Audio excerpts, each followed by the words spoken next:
Bah, Fadi, merci beaucoup, frérot, de m'avoir Marhaba, reçu ici. Du coup, on est chez toi, chez le grand chef. à la maison, marhaba bikoum. Ce qui est cool, c'est que dernièrement, tu as shooté pas mal de plats, de préparation chez toi ici, qu'on va montrer. Dis-nous ce que tu prépares en ce moment. Écoute, pour aujourd'hui, vu que ça fait longtemps et que le monde est froid, on a besoin d'un petit peu de douceur. Du coup, je vous ai préparé l'une de mes spécialités, c'est le tiramisu, mais à ma manière. Ce qu'il faut savoir quelque chose, c'est que moi, tu vois, dans ma cuisine, je fais que des choses que j'aime. C'est une chance, c'est un grand plaisir. Et, enfin, j'espère que ça se voit et que ça se sent et que ça se goûte. Mais je n'aime pas le sucré. Donc, du coup, tu vas avoir un dessert traditionnellement qui est sucré, mais que tu vas goûter salé. J'ai hâte. Pour les gens qui ne te connaissent pas, est-ce que tu peux te présenter? Pour les gens qui ne me connaissent pas, bonjour, je m'appelle Fadi Alaoui. Je suis le fondateur de Tu connais. Et Tu connais, donc c'est un concept de nourriture fusion marocaine où à chaque fois j'essaie de revisiter des plats avec des tendances et des inspirations d'ailleurs. Faire de la cuisine qui n'existe pas, quoi. Cool. Ouais, je connais du coup, moi. Je connais, tu connais. Et pour, tu sais, moi je connais un peu ton histoire, mais sûrement il y a des personnes qui voient juste le côté artiste et cuistot un peu de Fadi, sachant que tu as fait de la finance avant. Tout à fait, ouais, Est-ce que pendant tu te longtemps. souviens, ouais, tu te souviens de ta vie antérieure et est-ce que tu peux nous raconter voilà, ton premier rêve et comment tout a commencé pour toi? Écoute, moi j'ai un parcours un peu atypique. Peut-être c'est ce qui fait qu'aujourd'hui, tu vois, mon concept est un peu différent, entre guillemets. Je suis marocain, je suis né au Maroc, mais tu vois, très vite, j'ai quitté le Maroc à mes 1 an pour le travail de mes parents, tu vois. Donc j'habitais en Espagne, j'habitais en Belgique, j'habitais en France, j'ai fait mes études en Suisse, ensuite j'ai vécu en Thaïlande, je suis retourné un petit peu au Maroc, etc. Tu vois, donc j'ai beaucoup voyagé. Je fais des études classiques, entre guillemets, tu vois, j'ai fait grande école à Paris, la finance, les stages, les slides, les Excel, les Bloomberg. Moi, j'étais très épanoui, tu vois, en vrai, dans ce que je faisais, c'était très intéressant, tu vois, faire de la fusion-acquisition, faire de l'investissement. C'est quelque chose qui m'a plu, tu vois, genre, j'ai pas le scénario classique, gens qui disent, ouais, j'en pouvais plus, j'ai tout plaqué et tout, tu vois, c'était pas mon cas. Mais effectivement, petit à petit, tu vois, enfin, moi, j'ai toujours beaucoup aimé manger. Je pense que, tu vois, avant d'être un bon cuisinier, il faut être un bon mangeur. Tu vois, j'ai beaucoup de curiosité aussi, tu vois, donc moi, les cuisines d'ailleurs me plaisent beaucoup, tu vois, mon expérience en Thaïlande, c'est vraiment quelque chose qui m'a un petit peu transcendé, tu vois, parce que donc, nous, tu vois, étant de l'Afrique du Nord, vivant en France, tu vois, donc tu as déjà un peu ce choc des cultures, que c'est pas la même chose avec les frites, mais ça se ressemble, tu vois, genre tu mangeais des plats français quand tu étais petit, etc. Mais les plats asiatiques ou les plats d'Amérique latine ou même les plats africains, c'est pas quelque chose qui fasse partie de notre quotidien, c'est pas quelque chose qui est extrêmement représenté. Et donc, en vivant en Thaïlande, tu vois, en voyant, bah, tu vois, toutes ces échoppes de street food dans la rue, etc., bah, je me suis dit, waouh, c'est un truc de malade, en fait, tu vois. Genre, il y a tout un monde de saveurs, de manières de cuisiner, d'ustensiles. Tu vois, c'est pas les mêmes couteaux, c'est pas les mêmes casseroles. Nous, on a un tagine, ici, il y a des poêles à crêpes, là-bas, c'est des wok.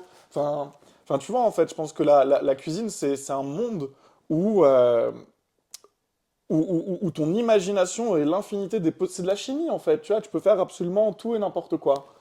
Et moi, petit à petit, tu vois, ben, en étant revenu en France, fort de toutes ces expériences, les plats de ma maman et de ma grand-mère me manquaient, donc le côté marocain. Et je trouvais que les restaurants marocains ici ils représentaient très mal, tu vois, la finesse, la générosité et la,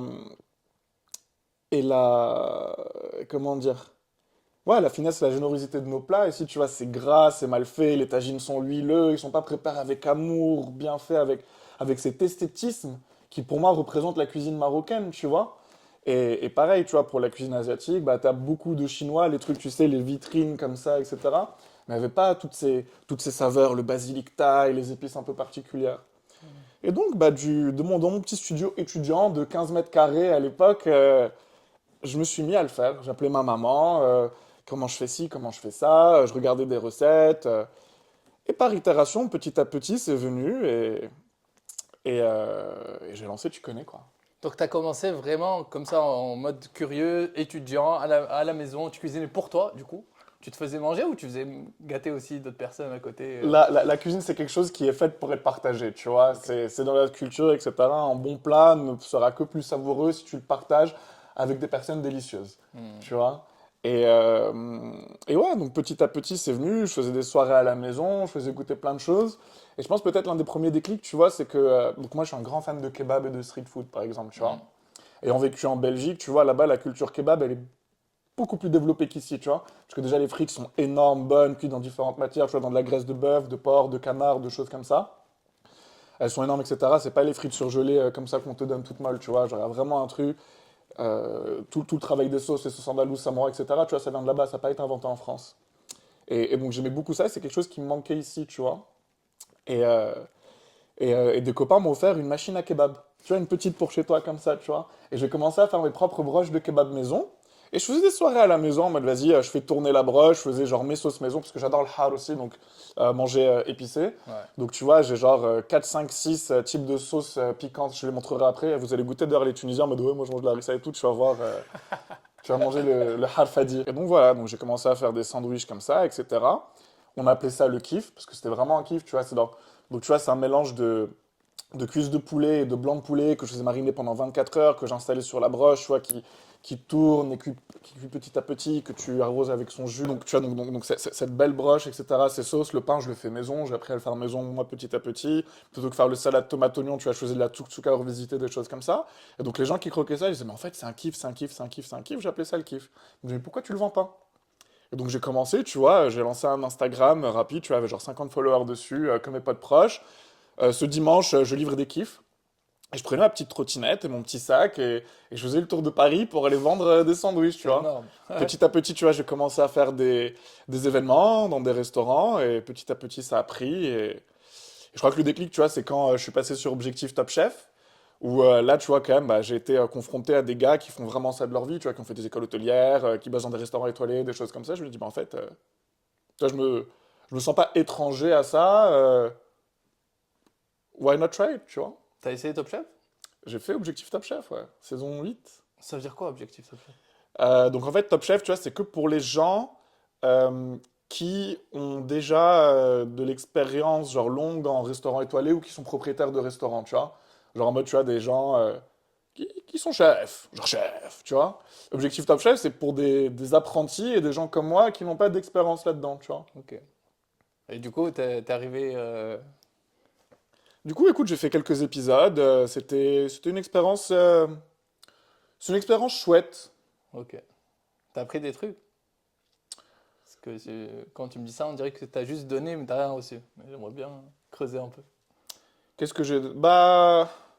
J'ai pas reçu grand-chose parce que tu vois, ça reste une émission télévisée, donc les gens sont pas là pour te donner, c'est toi qui dois apporter parce que c'est comme un concours.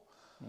Tu vois, donc oui, ça t'apprend à travailler sous pression, mais tu t'entraînes un petit peu avant, etc. Donc non, je pense pas que ça m'a apporté énormément, mais je suis très content de l'avoir fait. Tu vois, enfin, Hmm. sur le plan personnel, c'est en mode, bah voilà, j'ai pu aller, je me suis déplacé jusqu'à Bordeaux, j'ai ramené ma maman du Maroc, on est parti à Bordeaux, se réveiller très tôt le matin, Ok. faire les expériences, machin, goûter, te comparer à d'autres personnes, et voilà quoi. Et pour le projet que tu connais, est-ce que tu peux en parler davantage? Qu'est-ce que tu fais concrètement sur ce projet-là? Écoute, donc tu connais, j'ai fait beaucoup d'événements pour commencer, donc des pop-up, tu vois, donc c'était quelque chose d'un peu sporadique. Ensuite, j'ai, bah, comme toute aventure entrepreneuriale, tu vois, c'est souvent un pas en avant, deux pas en arrière. Donc j'avais un premier projet, on devait ouvrir un restaurant, j'avais trouvé le local à Pigalle, à 200 mètres du Moulin Rouge, etc. Et en fait, ça concordait avec le début de la guerre en Ukraine. Donc moi, enfin, tu vois, à l'époque, j'avais 28 ans. Donc, tu vois, avec mes petites économies, etc., tu vois, donc j'avais un groupe d'investisseurs derrière moi pour m'aider, etc., mais j'étais très short on cash, tu vois. Et ça a coïncidé avec le début de la guerre en Ukraine. Et il faut dire que mon agent immobilier était un peu détestable. Je sais pas si tu as déjà visité des apparts avec des agents immobiliers à Paris, mais Ouais. c'est une fonction que je ne comprends pas. Ok. Vraiment, tu vois, genre les gars sont là à vouloir te faire signer vite, etc. Mais moi, il y avait beaucoup de problèmes dans le local dont on s'est rendu compte à terme. Enfin, tu vois, sur 3 mois de négociation avec les gars, enfin, les prix ont flambé, tu vois, des travaux avec la guerre en Ukraine, etc. Genre en mode, pour refaire la peinture, etc. Au début, c'était un devis comme ça. 3 mois après, on me dit, en fait, non, il faut rajouter tant, tant, tant. Je dis, écoute, on va zapper. Donc, il y a eu un autre projet. J'ai été abordé par un groupe d'investisseurs suisses qui avait des hôtels à Marbella aussi. Mhm. Je vais me lancer avec eux pour reprendre 3 hôtels enfin la restauration de 3 hôtels à Marbella, tu vois, et gérer la restauration chez eux. Finalement, eux aussi, ils ont un problème avec leurs investisseurs. Ce projet s'est pas fait. Qu'est-ce que j'ai eu d'autre? J'ai eu un gars qui avait un hôtel dans le 11e aussi à Paris, qui m'avait contacté pour reprendre la restauration de son hôtel. Finalement, il a eu des problèmes, il a dû vendre. Ok.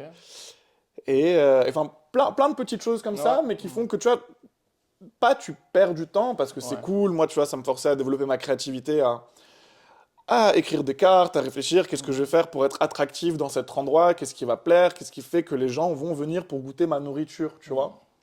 Donc beaucoup d'itérations, comment convaincre ces investisseurs, comment convaincre ces gens que moi, Fadi Alaoui, 28 ans, aucune expérience en cuisine, entre guillemets, bah, je suis capable de tenir un restaurant, tu vois, parce que enfin, j'ai Mm. fait des événements déjà à 200 personnes, des choses comme ça, solo dans Wow. ma cuisine, Énorme. Pour les gens c'était qui chouette. savent, ils savent que 200 personnes pour un seul chef, c'est énorme. T'avais Ouais, c'était des intense. commis un peu avec Non, toi. non, non, c'était solo, Seul. tu vois, ma Wow. trottinette, mes gros sacs, à faire des allers-retours, à faire de la préparation, tout Donc, ranger, s'il y avait 5 machin. fadis dans une cuisine, ils peuvent faire à manger à 1000 personnes. C'est énorme quand même. Écoute, je sais pas s'il y a 5 fadis dans une cuisine, est-ce qu'on va pas se manger les uns les autres? Déjà, c'est un problème, tu vois.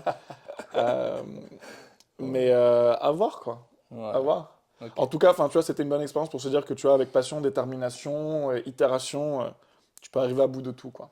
Est-ce que tu peux vivre de ta passion? Est-ce que tu le fais? Est-ce que tu vis actuellement de ta passion aussi? Je vis actuellement de ma passion parce que là, on est dans un moment un peu particulier. Tu vois, j'ai lancé 2 dark kitchen à Paris. Et en fait, ce qui s'est passé, c'est j'ai lancé ça pendant 6 mois. C'était assez cool. J'en avais une dans le 15e et une dans le 20e.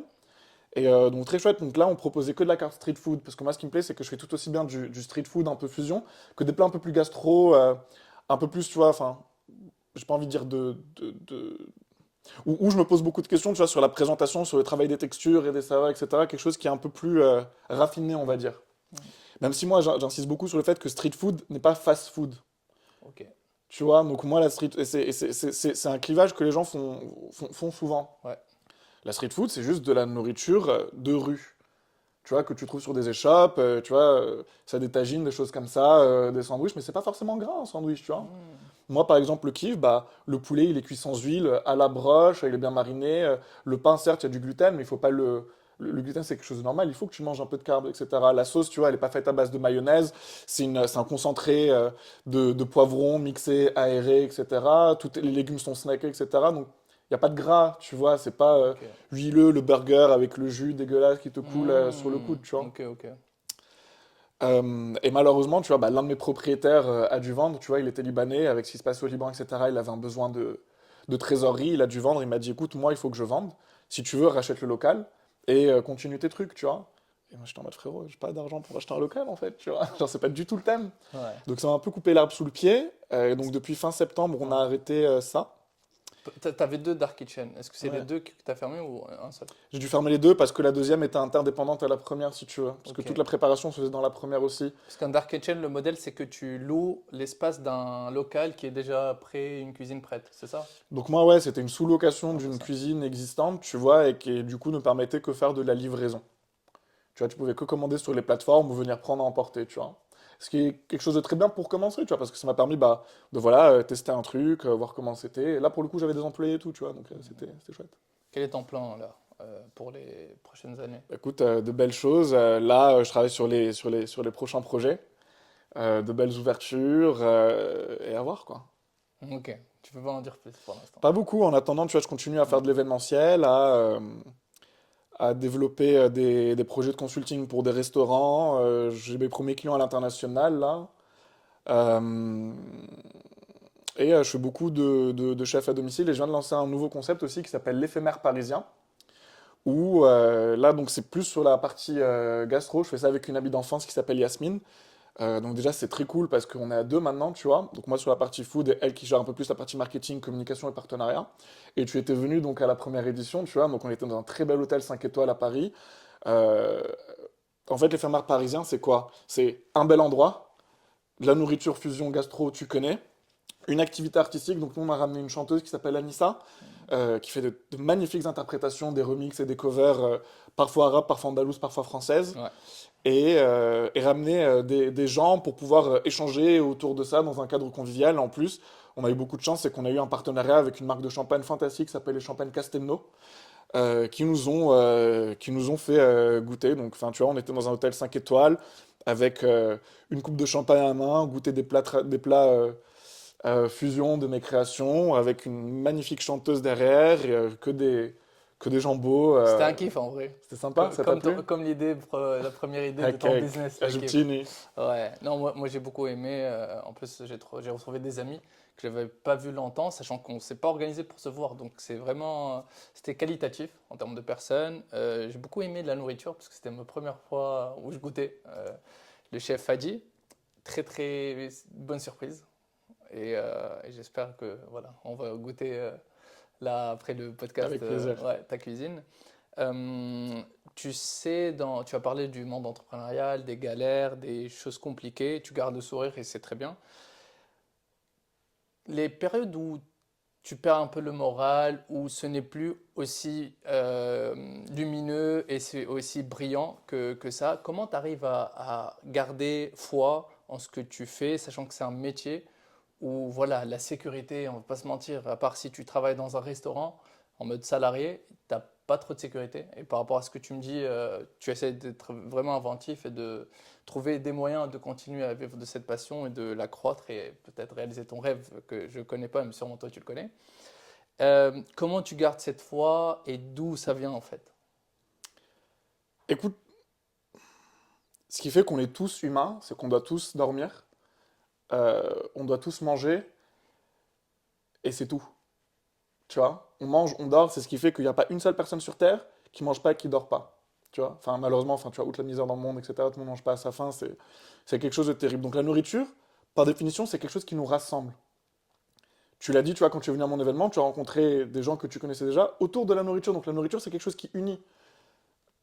Tu manges rarement tout seul. Il n'y a rien de plus triste sur Terre que de manger tout seul, tu vois. C'est en famille, quand tu as un date, tu l'emmènes dans un bon restaurant, tu vois. Quand tes parents viennent à Paris, etc., tu es très content de faire soit un bon repas convivial, etc. Mais moi, la nourriture, c'est vraiment quelque chose qui rythme ma vie et qui guide les choses. Tu vois, quand j'ai eu une journée nulle, eh ben, je me cuisine un bon truc, tu vois. En vrai, c'est aussi simple que ça. Et j'en Ouais. parlais la dernière fois avec des amis, on me dit, mais en fait, tu cuisines tout le temps parce que je cuisine pour vivre. Mais moi aussi, tu vois, quand j'ai un coup de down, quand j'ai envie de m'aérer la tête, etc., je cuisine aussi, tu vois. Genre, je vais me mettre dans ma cuisine ou, tu vois, je vais aller dans des potagers, des marchés, tu vois, les quartiers chinois à Paris ou dans le 18e à Barbès, etc. Aller à la quête d'inspiration et voir des choses comme ça, tu vois. Donc, effectivement, l'entrepreneuriat, c'est pas vers tous les jours, mais le mot, c'est pas être naïf, tu vois, parce que si tu ne crois pas en toi, personne va croire en toi. Et la justesse, tu vois, entre être prétentieux mais savoir ce que tu vaux, elle est toujours très complexe à juger dans le côté entrepreneuriat parce que enfin, tu peux te mettre le doigt dans l'œil et dire non, mais en fait, ce que je fais, c'est trop bon alors que c'est pas bon, tu vois. Hmm. Donc, donc tu vois, c'est toujours compliqué de se remettre en question assez, mais avoir un peu ce côté naïf et te dire en fait, bah, c'est mon rêve, ça va marcher, je vais croire. Tu as besoin d'être un peu Ouais. obtus comme ça. Moi, j'ai beaucoup de chance aussi, c'est que la nourriture, tu vois, c'est pas comme un produit IT, etc. C'est que le mec, tu le mets le pas devant lui, il mange, ton visage peut pas te trahir. C'est pas bon, c'est pas bon, c'est bon, c'est bon, tu vois ce que je veux dire? Ouais.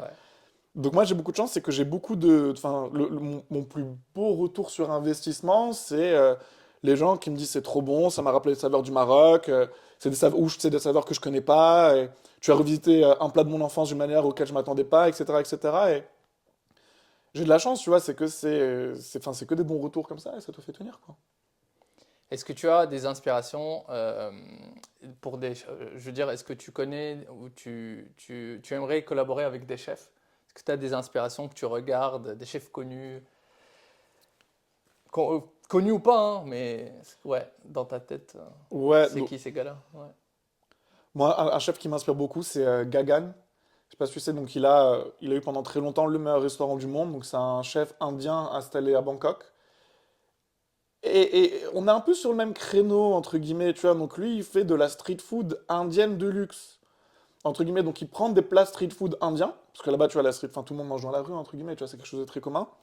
Mais il les revisite d'une manière complètement gastronomique et complètement folle en fait. Tu vois, genre il va prendre les pani puri, il va les revisiter d'une autre manière, il prend des currys de base, parce que tu sais, en Inde, le mot curry il n'existe pas vraiment, ça veut juste dire plat, entre guillemets, ils en ont 1 milliard par région, etc. Et donc il revisite ces choses comme ça. Et enfin, il y a un documentaire Netflix sur lui, il est dans les Chef's Table. Et c'est juste trop inspirant. Et lui aussi, pareil, tu vois, il a galéré pendant 10 années, il venait pas forcément de ce milieu-là, il s'est formé tout seul, il est complètement autodidacte. Et il a eu cette folie de lancer son restaurant. Il a un concept qui n'existe pas. C'est le seul à faire ça dans le monde, tu vois. Waouh.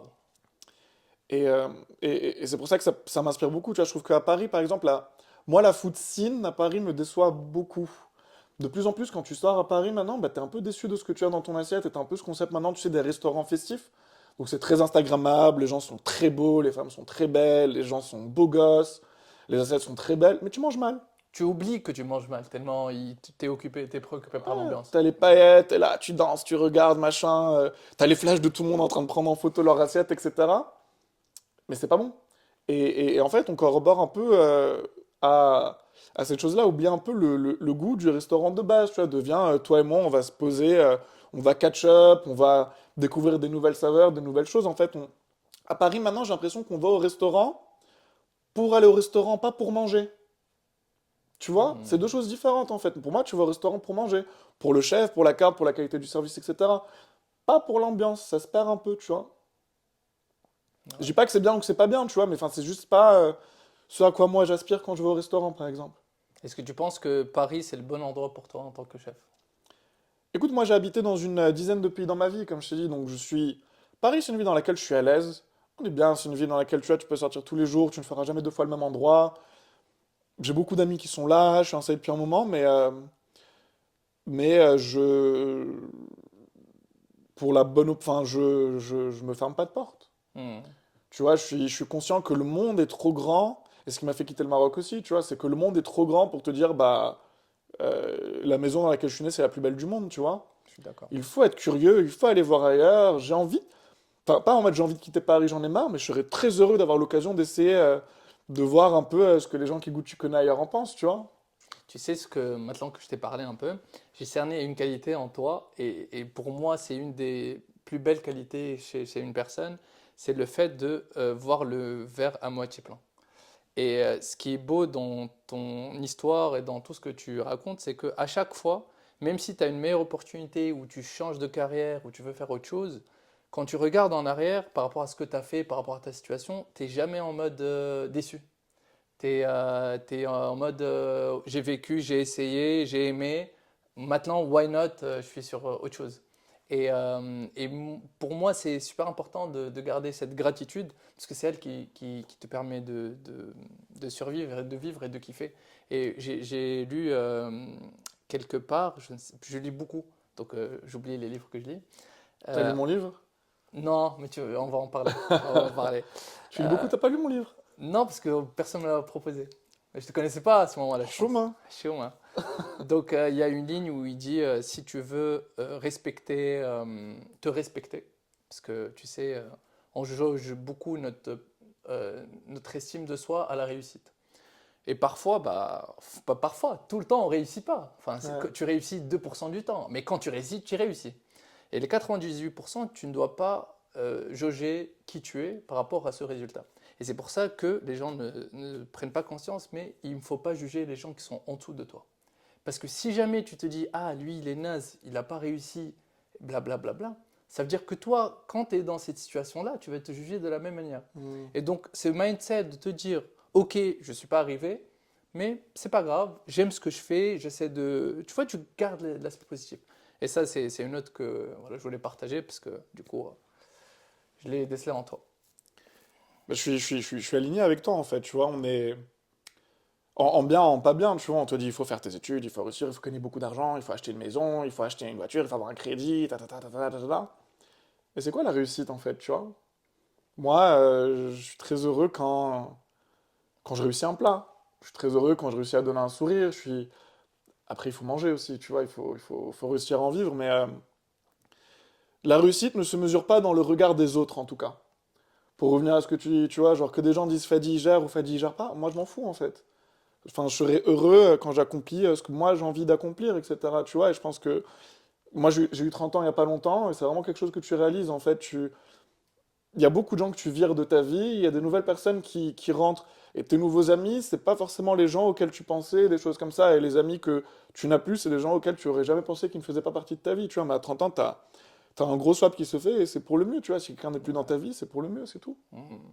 Pour revenir à ton livre, parle-nous de ce livre. Rappelle-moi déjà son titre, parce que je l'ai en tête, mais La cage aux rêves. quand je rêve. Ok. C'est Ça parle de quoi? c'est un recueil de poèmes.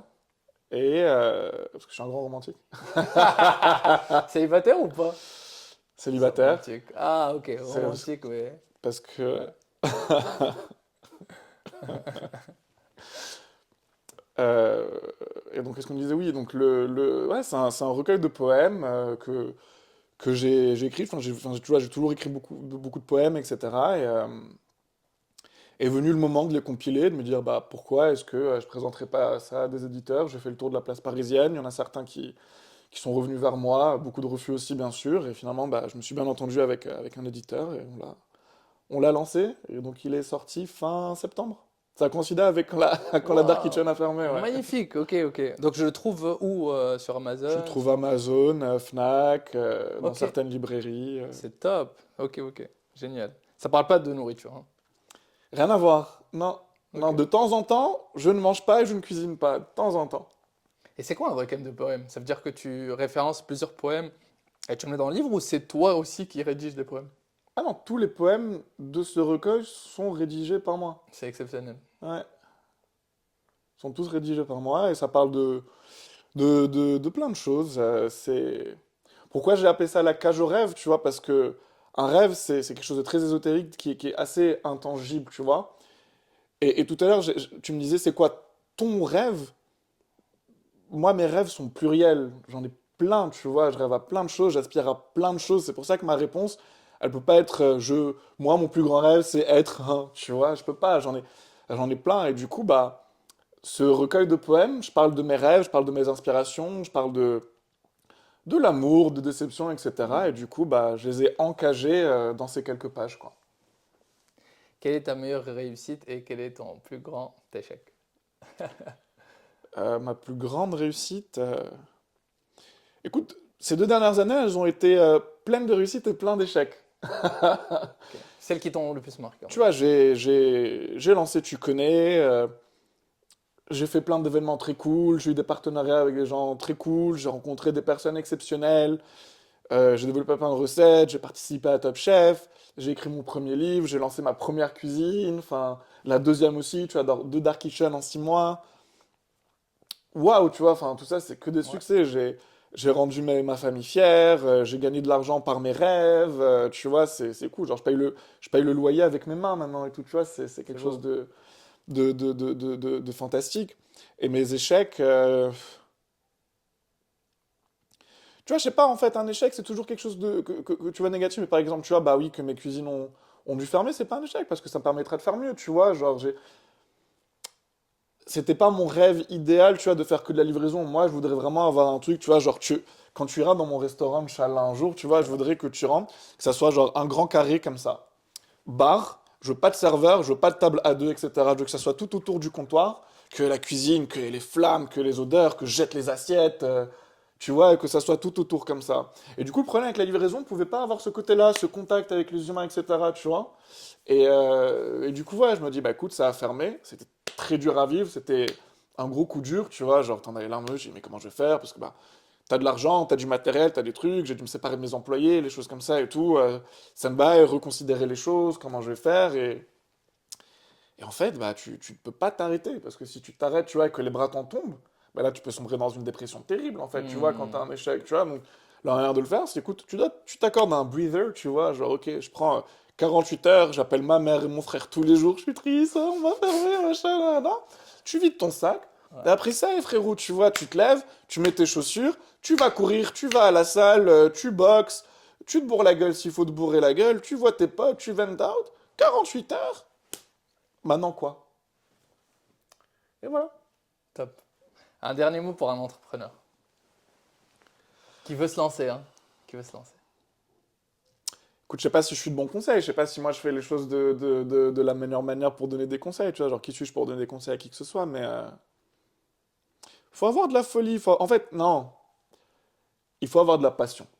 Tu vois, je le vois beaucoup, il y a beaucoup de restaurants qui se cassent la gueule, pas à Paris ou ailleurs, tu vois, parce que c'est des gens qui le font pour business. Genre en mode, ouais, dans la food, il y a beaucoup d'argent à pouvoir se faire. C'est vrai qu'un restaurant qui marche bien, Hmm. t'as des chefs qui sont milliardaires, tu vois, genre trop de thunes. Ok. Mais lancer un projet pour la partie financière, ça peut pas marcher. Enfin, peut-être que ça va marcher, tu vois, mais très probablement pas, parce que tu vas te manger des claques, des trucs, etc. Et si tu n'as pas cette envie de voir ton rêve aboutir, de voir, tu vois, la consécration de tes actions et de tes efforts résulter autrement que par la manne financière, tu peux pas arriver, tu vois. Hmm. C'est pas possible, tu vois. J'en parlais, bah, tu vois, avec Touzani que tu as interviewé il y a pas longtemps aussi, tu vois. Donc lui, c'est sur la musique aussi, on en parlait. Tu vois, on disait, mais en fait, c'est beau d'avoir un rêve, etc., mais ça peut pas être l'argent. Tu vois, genre, moi, bien sûr, il faut que je vive de ce que je fais, etc. Mais tu vois, j'ai pas lancé Tu connais pour être riche ou pour la fame, tu vois. C'est lancé Tu connais parce que je suis parti d'un constat que la nourriture marocaine, tu vois, elle est fantastique, elle est fabuleuse, elle est riche, elle est d'un raffinement, tu vois, qui est assez unique, mais elle est extrêmement mal représentée Ok. à l'étranger, etc. Et je me suis dit, bah, moi, j'ai envie de la mettre sur le devant de la scène, riche de mes expériences et de tous mes voyages, j'ai envie d'y apporter mon grain de folie. Et voilà, et maintenant, c'est Tu connais. Et je veux qu'un maximum de personnes Tu connais, tu vois. Merci mon ami, merci pour Merci, ça m'a fait plaisir. ouais, cet échange. On mange Et maintenant? ouais, yallah. Yallah. Et pour les Jniffen, on va faire un tiramisu à la fleur de rose, à la pistache et au cacao. On va prendre une jolie assiette. On va faire 2 assiettes. De la cannelle et ça. Dans le café? Ouais, c'est de la cardamone, tu vois. Ah ouais, c'est bon ça. Et si... C'est des petites graines qui donnent un goût très floral, Oui, je connais. tu vois. On les met même dans les plats. Exactement, genre par exemple dans les Dans les currys en desserts Inde, aussi. tu peux en mettre, ouais. Romantique. On vient prendre nos biscuits, les tremper dans ce café.